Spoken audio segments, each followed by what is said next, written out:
இப்போது நீ பேசியது கூட வேறு மொழியாகும். இப்போது நாங்கள் பர என்று கூறினீர்களே. வணக்கம். இப்போது நாங்கள் தூய தமிழில் பேசலாம் என்று உள்ளோம். அந்த செடியை எடுக்க போகிறேன் எனது மீன் தொட்டியில் போடுவதற்காக. அவன் பின்னம்புறத்தை ஆட்டி ஆட்டி செல்கிறான். கீழே விழுவானா என்று தெரியாது. அப்படி கூறாதீர்கள். அப்படிதான் கூறுவேன். சென்று வென்று வாருங்கள்.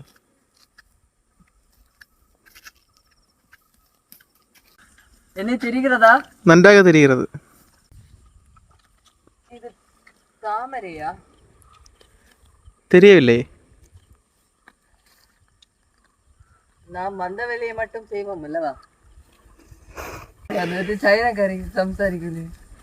நீங்கள் நாம் நான் தெரியாமல் வேறு பாஷை முடிந்து விட்டது. நான் தெரியாமல் வேறு மொழி பேசிவிட்டேன், என்னை மன்னிக்கவும். மன்னிக்க முடியாது. எனக்கு இங்கே பார்த்து சொல்லுங்கள். எனக்கு இந்த தாமரை செடி முழுமையாக வேருடன் கிடைத்திருக்கிறது. அந்த வேலை முடிந்து விட்டது. நான் மேலே வருகிறேன். மிக்க நன்றி. வாருங்கள். பார்த்து வாருங்கள். கீழே விழ வேணாம். பார்க்காமல் வருகிறது. கால் உள்ளே புதைந்து விட்டது. அப்படியே புதைந்து போங்கள். அதுதான் வீட்டுக்கும் நாட்டுக்கும் நல்லது. இங்கும் வந்து விட்டீர்கள். வந்து விடுவேன். நந்து பழனி பூரா இந்த மணலாகிவிட்டது. அதனை புரியவில்லையே. பூரா என்றால் முழுமையாக என்று அர்த்தம்.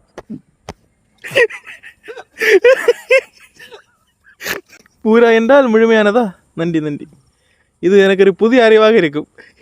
அங்கு சில மகிழ்ந்துகள் வருகிறது. அது வரட்டும், நீங்கள் மேலே வருங்கள். நமக்கு